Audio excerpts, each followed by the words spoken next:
Gabrielle Schank, Salut. bienvenue. Merci. Comment ça va? Ça va super bien.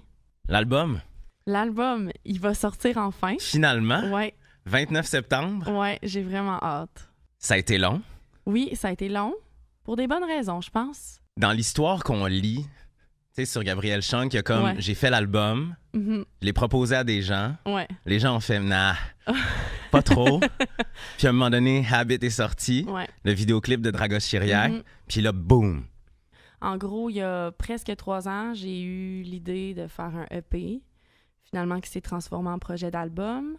Je l'ai autoproduit, engagé mes musiciens. Ça a été réalisé par mon ami guitariste Simon Pedneau, Ouais. avec une super belle gang de musiciens de Québec avec qui je joue encore d'ailleurs. Puis c'est ça, une fois qu'il était terminé, je me suis dit, OK, crime, nous, on était super fiers de ce qu'on avait mis dans ce produit-là, dans ce projet-là. Ouais. Fait que je l'ai envoyé à plein de gens. J'ai pas eu de réponse négative, mais pas de réponse positive. C'était comme un peu un silence. Fait que je me suis dit, bon, OK, ben je l'ai fait toute seule. Je vais continuer un peu mon chemin toute seule. C'est quoi le sentiment quand t'envoies l'album, puis que c'est le silence radio? Il y a un moment, en fait, de remise en question, je dirais. Pas nécessairement le fait de faire ça dans la vie et tout ça, mais de me dire, OK, ben il y a peut-être pas moyen de mettre ça sur le marché Ouais. selon leur façon de marcher et tout ça.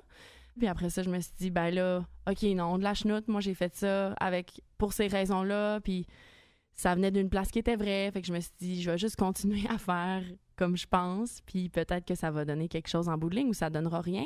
Ce qui fait que rendu là, c'est un peu de lâcher prise, là, puis de dire, OK, ben c'est ça qui est ça. On continue avec ce qui se présente et ce qu'on peut faire. Du moment où tu lâches prise, Ouais, quelqu'un rattrape la balle, c'est fait ça. ah, Ah, voici, on attendait ça. Et il y a quand même, l'histoire est quand même cool parce Ouais. que non seulement tu signes chez Universal, mhm, mais tu arrives dans un Universal qui est, je dirais pas en mutation, mais qui est en rafraîchissement. Tu as un Vraiment. gars qui est en poste depuis 2 ans, Ouais. qui écoute ta musique. Donc non seulement tu signes sur un major, Ouais. mais tu as quelqu'un qui te signe pas pour potentiellement te tabletter, mais parce Non, qu'il c'est croit en ça. à ton projet, Ouais. puis parce que ça fait partie de l'ADN qu'il veut donner à cette nouvelle version de son label. Exactement. C'est ça, c'est le nouveau président de Universal Music Canada, c'est Jeffrey Remedios. Mhm. Puis lui, en fait, c'est un des fondateurs de Arts Arts and and Crafts, Crafts, ouais. qui était en fait un label de rêve pour moi, tu sais. Fait que quand j'ai rencontré Jeffrey, c'est lui le premier qui m'a approché de chez Universal, dans le fond. Fait que quand je me suis assise avec lui, ça a été instantanément un coup de cœur. Je me suis dit, OK, major, pas major, label, tu sais, toutes les choses à part. Rencontre Moi, je m'étais humaine. dit, ouais, rencontre humaine. Puis je m'étais dit, je veux l'équipe de gens qui comprennent le plus le projet, puis qui sont les plus motivés. Puis c'est ça, Jeffrey était vraiment rassurant là-dedans parce que lui, il avait une vision. C'est ça, il y a une vision un peu indie au sein d'un major avec les opportunités, le financement, puis les connexions, en fait, d'un major. Ce qui fait que c'était vraiment intéressant. C'était comme une opportunité. Je ne pouvais pas passer à côté de ça. Est-ce que tu sens que tu appartiens à l'industrie de la musique québécoise ou à l'industrie de la musique canadienne ou à l'industrie de la musique internationale? Je pense que j'ai une petite place Québec dans mon cœur, mais ce que je fais, je pense que ça a une saveur internationale aussi.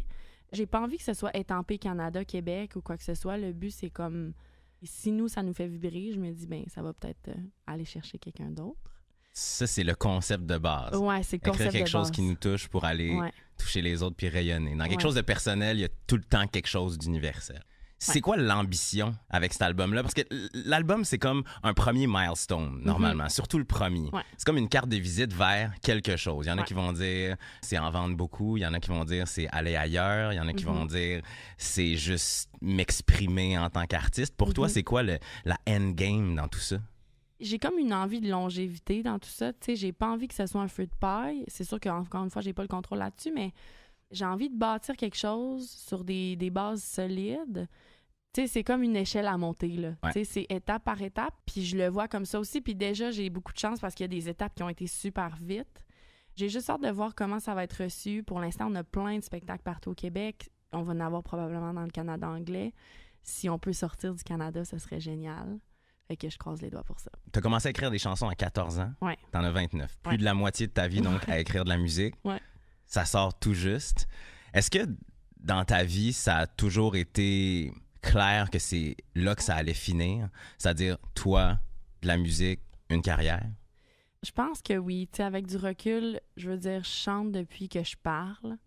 Il y a un moment après le secondaire où j'ai comme fait « OK, qu'est-ce que je fais de ma vie? » Là, tu choisis ton programme au cégep, tu sais, les trucs de base. Puis je me souviens, mon père qui fait de la musique aussi, il m'a dit « Bon, mais c'est quoi qui te passionne? Qu'est-ce que tu fais depuis toujours? » Je suis là, ben dans le fond, c'est la musique. Fait que pour moi, le choix était clair à partir de ce moment-là. J'ai comme persévéré dans cette voie-là. Puis il y a un bout, j'ai fait beaucoup de jazz, j'ai fait beaucoup de reprises, je faisais les chansons des autres. Puis j'avais comme cette espèce de rêve-là de « Ah, j'aimerais ça faire mes chansons, ce serait donc bien le fun de faire mes chansons, tourner avec mes tunes, faire des albums. » Y avait-tu une peur de toucher à ton matériel à toi? C'est-tu plus simple de toucher au matériel des autres? Probablement. J'ai comme un côté quand même perfectionniste qui fait que c'est ça. Ça a été un travail de juste assumer puis justement de lâcher prise, de faire « OK, ça, c'est une étampe dans le temps. » Tu sais, comme mon premier album qui a été fait sur aussi longtemps. Je suis fière de ce qui est là. C'est une étampe dans le temps. En tant qu'artiste, on évolue tout le temps puis c'est vraiment bon signe d'évoluer. Tu sais, je me dis, si tu stagnes puis t'es comme « Ah, mon premier album, c'est l'apogée de ma carrière, etc. » Tu sais, je me dis, ben là, à ce moment-là, t'es comme sur un plateau. Fait que le but, c'est d'évoluer puis de regarder ça puis de dire, OK, à ce moment-là, c'était ça. Maintenant, c'est ça. Puis dans 10 ans, ce sera autre chose. Je suis comme en train de réaliser un rêve. Ça a l'air vraiment quétaine puis kitsch, mais... Les deux pieds dans ton rêve. Ouais, vraiment, c'est ça. C'est important, c'est ça que ça prend. Ouais, c'était comme un but, puis on dirait que c'est tough d'assumer ça parce qu'il y a beaucoup de gens qui veulent le faire, puis il y a plein de gens, je suis certaine, qui veulent le faire, qui le disent même pas, tu sais. Fait que ça a comme été le jour où genre, OK, ben moi, j'aimerais ça faire mes tunes, faire mon album, faire des tournées avec ça, gagner ma vie avec ça, que ce soit ça ma vie, tu sais. On vit dans une culture d'humilité à l'excès, particulièrement au Québec, où nommer les choses, c'est comme un jinx. Ouais, c'est vrai.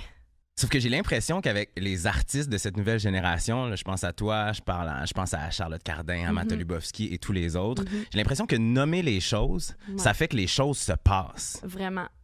C'est tellement drôle, je quote encore mon père, mais mon père m'a toujours dit, il était comme, si tu vises pas quelque chose, tu n'as jamais de chance de te rendre là. Tu sais, parce qu'il faut comme que tu aies un objectif qui soit atteignable ou pas, ou tu sais, d'avoir l'objectif, déjà, j'imagine que c'est la première étape de l'atteindre, tu sais. Oui. Si tu le mets même pas là, comment tu veux aller le chercher, j'imagine, tu sais.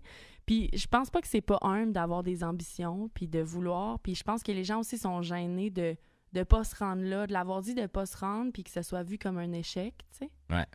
Ouais, il y a tout ça. Cette humilité-là, c'est vraiment elle vient de la peur de l'échec, en fait, complètement. Ouais, vraiment, vraiment. On te revoit dans 1 an. Oui. Qu'est-ce que tu veux? Qu'est-ce que tu espères? Qu'est-ce qui s'est passé?